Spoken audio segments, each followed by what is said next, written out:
MDG TV, une chaîne Wint pour la cause de Christ. Mafuta Yasika, Mafuta Yasika, Mafuta Yasika.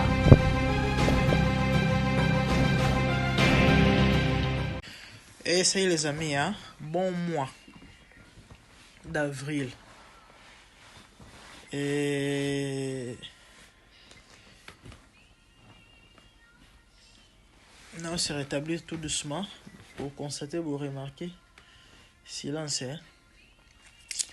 Ouais, naobi kamale malembe. Maman na mon Congo, nzambe na bomo onene. Comprenez mon émotion. Nalobi boye la famille. Bato bele tang na sali message sur bandoki ba koluka Congo. Ba bisinga mère bosani prophète mata minene, surtout kutu ye wana ndoki munene. Wana ndoki munene. Boyo ka mamutato alobaki bongo na meka kopesa message mo nazaki na ngoto elomo nazana posana loba na ba congolais surtout ba chrétien lelo so bozo mona bato nyonso ba s'autoproclamer to ba komi ba prophète eza likolo ya sentiment o biso tozana na biso ba congolais peuple ya sentiment peuple ya luyenge na makambo nzambe sentiment na makambo nzambe luyenge. Et nazapi nzamba lola nazapi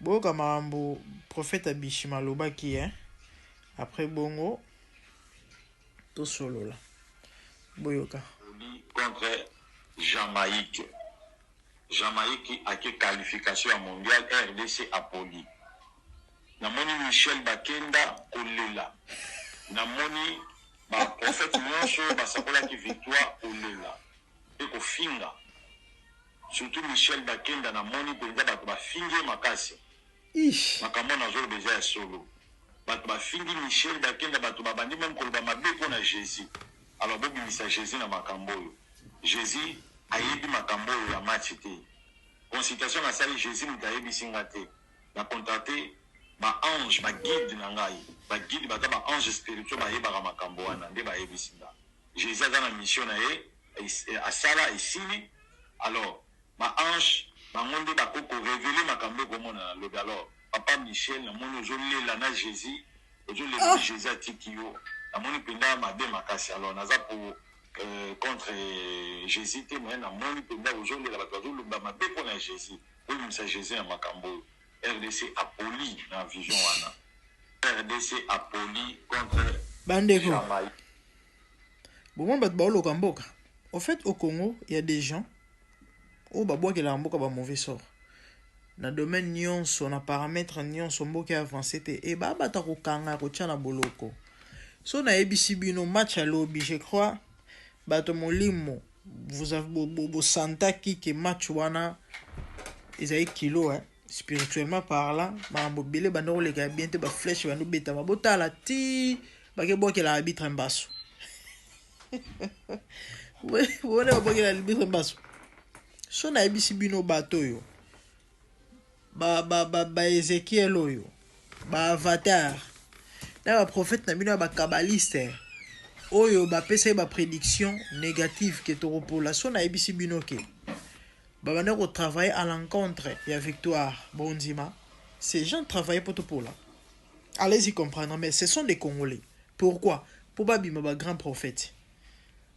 Avatar aloba ki soki to gagner atiki ma spiritualité. Babi ba jena pa ya sala kana ba biloko na ba buzo bana yona atiki yango. Il a dit ça. Oi Avatar azonga soute na réseaux sociaux au sala alo ba buzo bana ina ba biloko na sala kana yi aloba ki soto gagner atiki.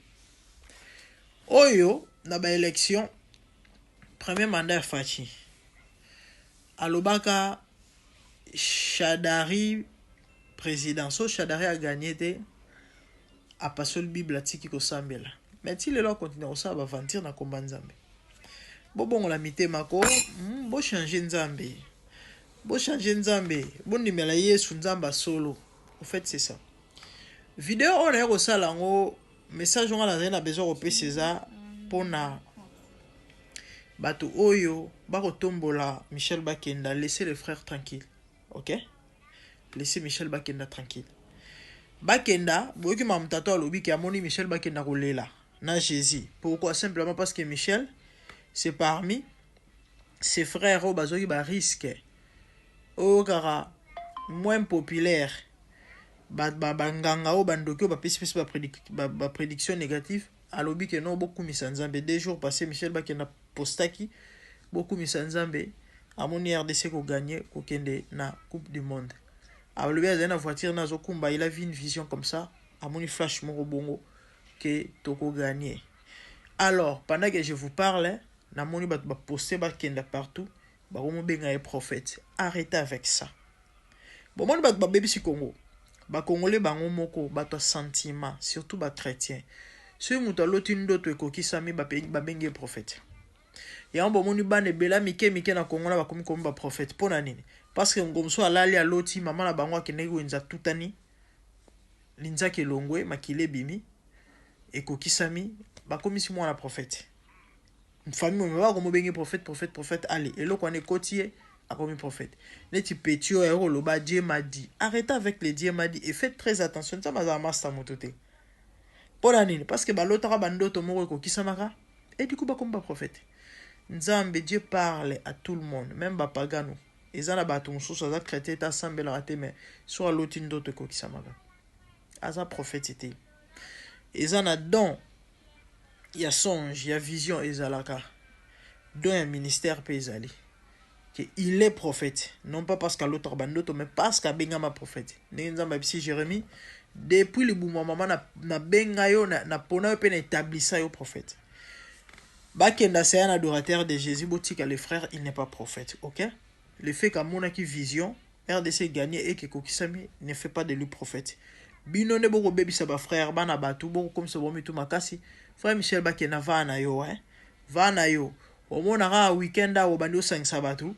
Batu 10, 15, 20 personnes, un mois pour bandi église lobby comme prophète. Non. Kolanda ba Congolais. Kolanda ba Congolais kumisa nzambe mambo monaki et latinzoto. Point barre. Et kozwa ici kanzambe te, kozwa gloire te. Botika ko entêté batu topé ko poussa batu na mabe. Message ngana yaki nango apona passer na ba Congolais yango tozara batu sentiment trop. Bande ko ba poster Michel Bakenda partout prophète pour la nini. Parce que à mon avis vision RDC gagné et comme il qualifié et puis ekokisami. Balobi prophète à l'équipe ba Ezekiel à l'équipe nani à l'équipe nini botika Michel Bakenda kimia. Botika frère ko font l'église de qu'on a ba on te va na yo.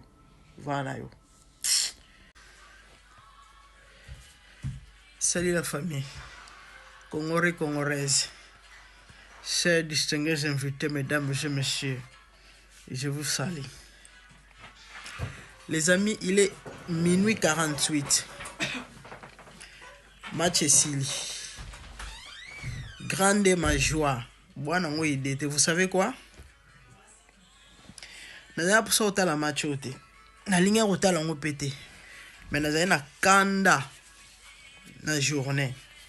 Na sa vidéo avant na moi en fait na moi avant match. Na défié ba kabaliste ba ko bebi samboka Congo. Bobongo la mitema. Na bigi ba ba lo balanga nzamba sana makambo te. Révélation za personnel et talibino. OK? Ngana ndimaka. Mambo ngana undima.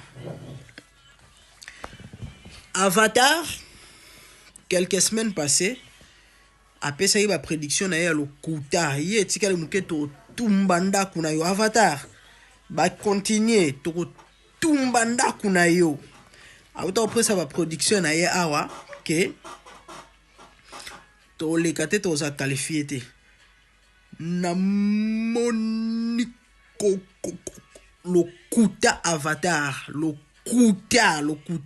lokuta nzamba zo continuer ko humilier ko exposer mon lika obongo la motema te et souki wana te ba prophète ya ba kabaliste ya Congo boyo ka petit oyo yende na ngana se la vidéo lelo na moi mwana wa muke oyo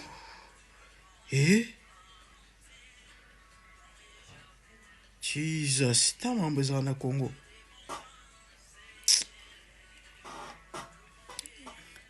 Tato ma modèle Sambo na côté na Facebook na mona ande pero ba uti ko mutakalize ma ouais ba uchacha ba photo na ending article mona ko fungwa ma vraiment zo ronfler. Moi c'est père, faut quand ça y fille bo faut ça ba kimisi. Bandeko. Côté mboka mbima bate tozo tala match mebinuka mitakala. Tala Bukavu, conseil de Corneille Nanga, M23 AFCC arrêté en flagrant délit avec une femme mariée. Mitakalisé bon bâti on a Facebook tala bango na moi 100 balles. Bon franchement ça ne va pas hein? Ça ne va pas ces pays, ça ne va pas avec les mitakala. Bandeko moi no yo, moi mobali yo.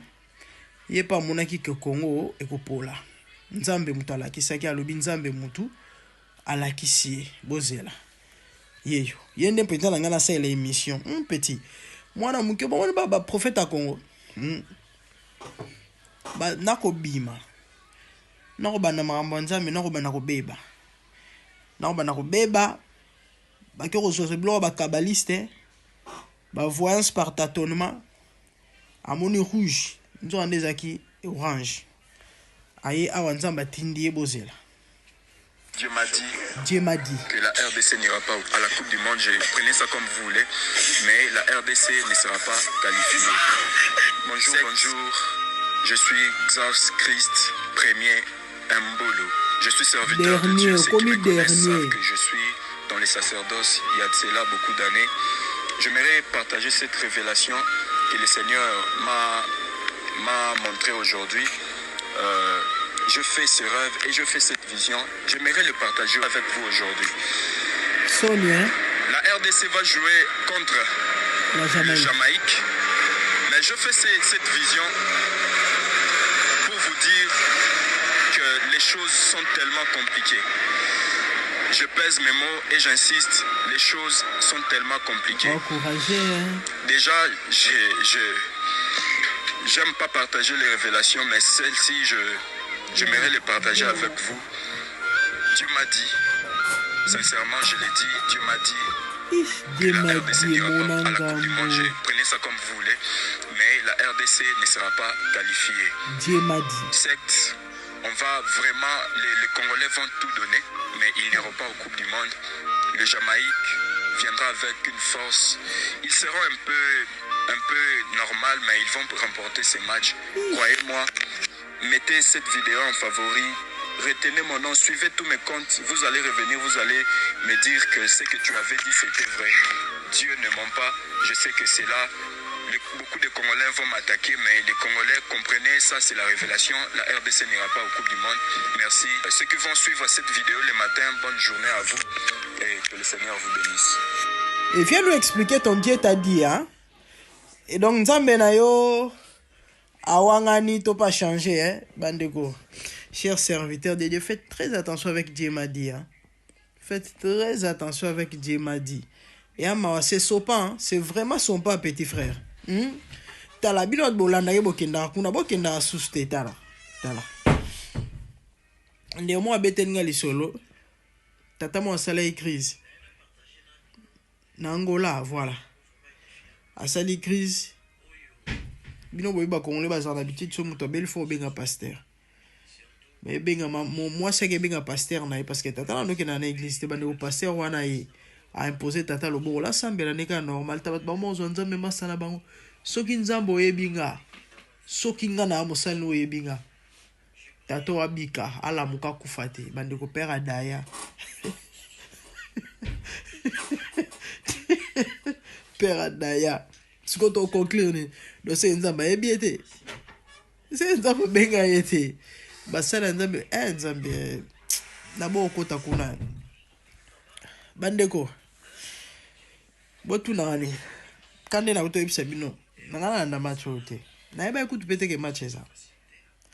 Na ko se rappeler na la vidéo Avatar quelques semaines passées. Vidéo a petit na moni ba poster na Facebook. Tana talango epesenga kanda moko bozana ngo idete. Ça m'avait énervé. Nangana sa vidéo na TikTok avant match. Mais vu que les avaient busy et puis na oka biente, nga habité dans salle après match. Dans salle après match. na ba ke nzamba confondre bango boyebini ba prédiction ebele banganga na bino ba osana mboka Congo eza solo ba omona makambo mais pour nzamba la ki sabango ka nzambe et que ba source na bango eza ba faux avec F monene ya omoni nzamba confondre bango Bible ezoloba esengeli mokili mobimba babima bato lokuta nzamba tikala le sel moto solo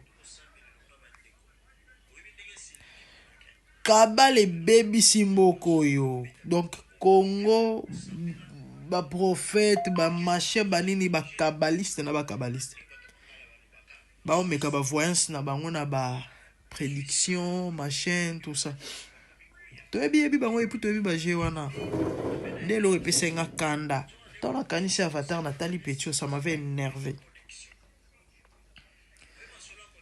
quand total la match je crois bato bolandi match boza d'accord na ngai bomonde arbitre suki kisi ba flèche moko betami na match na boza nango idete bomonde ya premier mi-temps Jamaïque a mekai moi moké mais après un moment bazali na GT rien bandeko tant que prolongation juste après plus ou moins 5 minutes bomonde kafouillage moko elekaki na petit carré na faveur na biso fallait to chabi na habité so bo se rappeler moi na expliquant bien exacté parce que na la en live na Facebook ndeko bande ko filmer hein donc ba benga ngoni ba action ebele to ba no mona ngote mais ba to balanda match bo se rappeler na cafouillage wana vous savez quoi na besoin de bandi mangate mais je vous explique maman na moni ngana yo ko sana kombo nzambe te na kolo bananga likambo eza ya ngote to ekebongo te mais na kotsa maman nzambe na kati te to maman molimo na kati te OK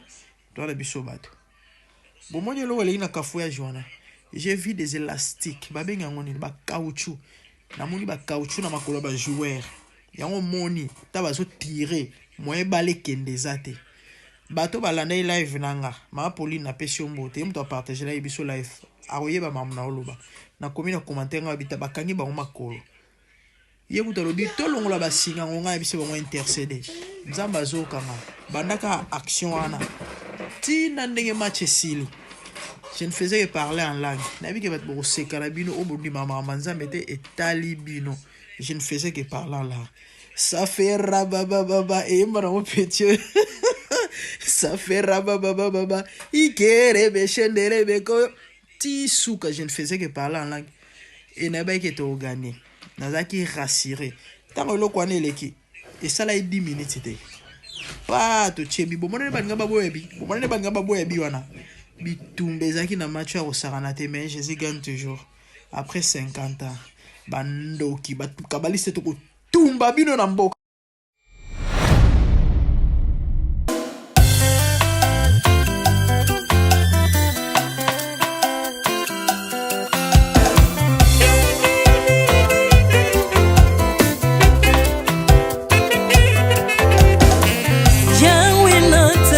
mokili oyo na monite natangi na histoire ya monde na monite naluki na yemba pete toze pour passer Seigneur je n'ai pas pris non plus entendu parler oui akokalala yo Yesu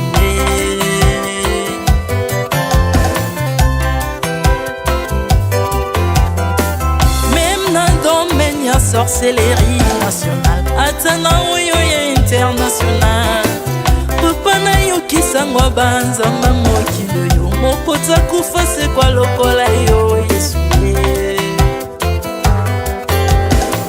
nanya voyage a lokola yo tanyangwa koka nino ya nzambe uni masomo ya ekusu konanga okufose kwa poyo zali nzambe Yesu nzambe moneno kitana se olata nzoto poyo bikisanga okitana se pozwe sikananga ofuta nyongo na nzambe nanga Yesu ozali nzambe onkote ya okani na yo ozali nzambe obongwani te Yesu Yesu ozali nzambe onkote ya okani na yo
soki na yo te likolo evangelo na yo yawe mabele nyotelo na yo ozali nzambe ozali nzambe ozali nzambe mokote lokola yo nzambe na ngoya olatike mo vandi na bosantu ozinga bina bangelo bakoyemelaka yo ntongo mpe popa Maintenant tu m'as rendu intouchable, maintenant tu m'as rendu invincible. Aliwana yo tukominde la santu, lise kwana yo tukominde balongi.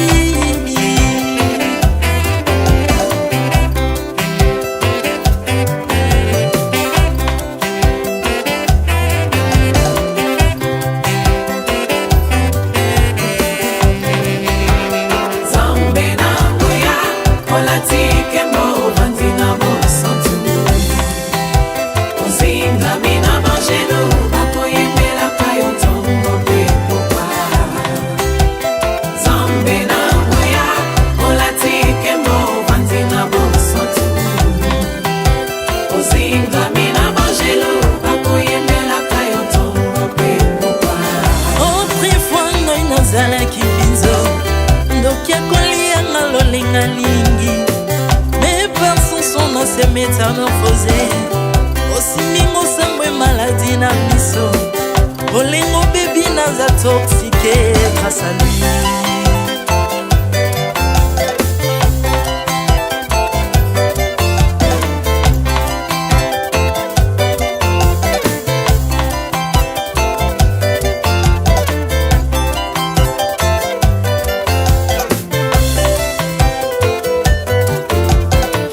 Bien-aimé, alléluia.